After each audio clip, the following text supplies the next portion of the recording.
In preparation for our black square project, I'm going to walk you through how to cut with the T-square, how to prepare your ground for the project, and how to cut multiple squares out of this black piece of paper.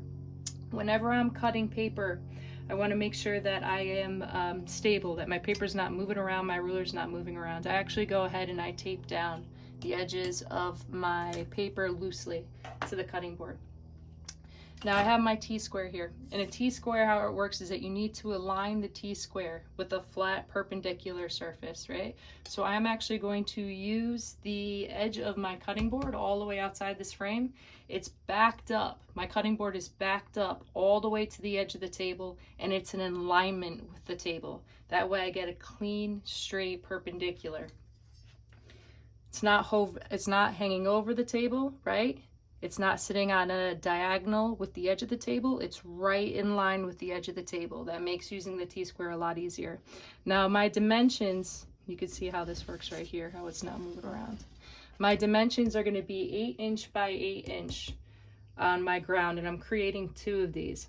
Whenever I use a ruler, you're going to see you look at this, you have the beginning start of the ruler, right? Well, when you carry around your ruler, this edge is always going to get beat up. So whenever you take accurate measurements, you start from 1. Consider 1 being your 0. That's going to give you an accurate measurement. Otherwise, we got bent up metal here. It's going to take 1/8 of an inch off, 1/16 of an inch off. And when you get into production process, you continue your studies in this program, that matters. So it's a great thing to train yourself, start yourself right off the bat with good habits. So if I align, I'm on my grid, I've taped down my paper. My paper is in alignment with the grid. It's backed up to that edge, it's in alignment with the grid.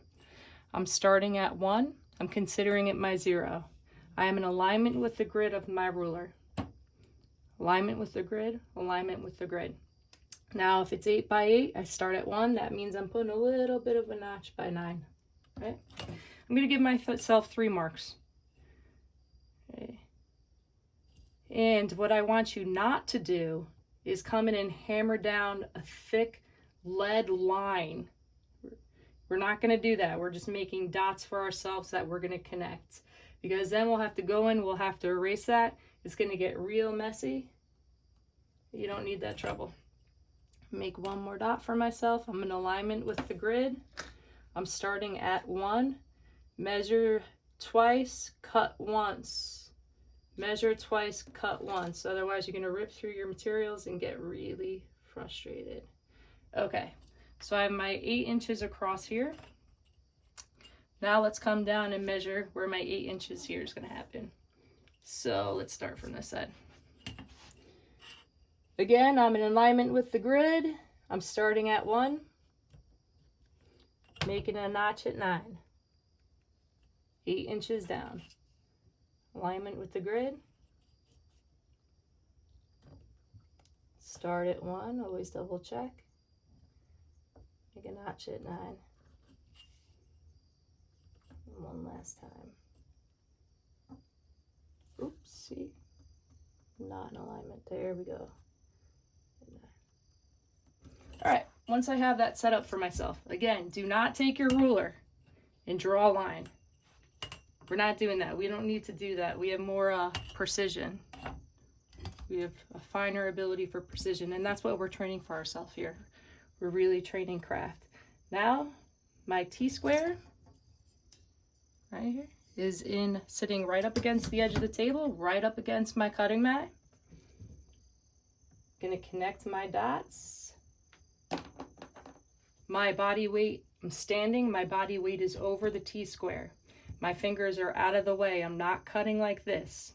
I'm aware that my fingers are on the T-square, not in the way of my cutting path.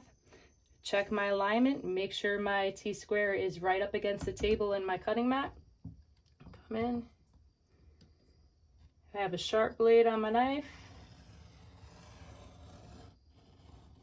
Cutting all the way through. Now I'm not going to cut all the way through my paper. I'm just going to cut beyond the dot. That was the 8 inch. So we have our 8 inches this way, we have our 8 inches this way. I'm not slicing all the way through. I'm just going to cut all the way a little bit past that.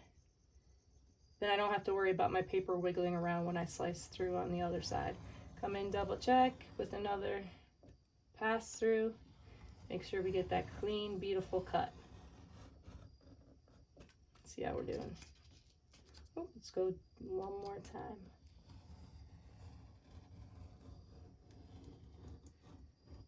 Okay. One edge of my 8x8. Now, come in, I'll flip my piece of paper. Realign with the grid. Makes life so much easier. Now I'm gonna look for my dots, my 8-inch. So here's my dots, my notes that I made for myself on that other side of that 8-inch by 8-inch. Put my T-square up, connect my dots, my T-square.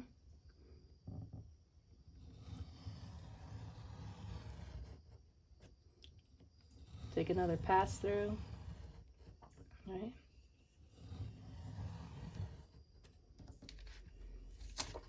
And then I have a perfect 8-inch by 8-inch square. Now there's something that happened here, which when you get to production process, it's not going to work for you, and it's not going to work in our class. When I pulled that piece of paper up, it tore part of the surface of the paper with it. So no longer is that perfect. What that means, a tip for using masking tape that really helps, is that once you pull off your masking tape, right, take the sticky side, put it on a piece of clothing, and pull it up. That's going to take the tack down on this, right? So that when you tape it on your paper, right, still pulling. Let's do it one more time. Now this way, when I put it down, I pressed really hard onto that paper. I pressed really hard on that tape, and that made the adhesion get on there.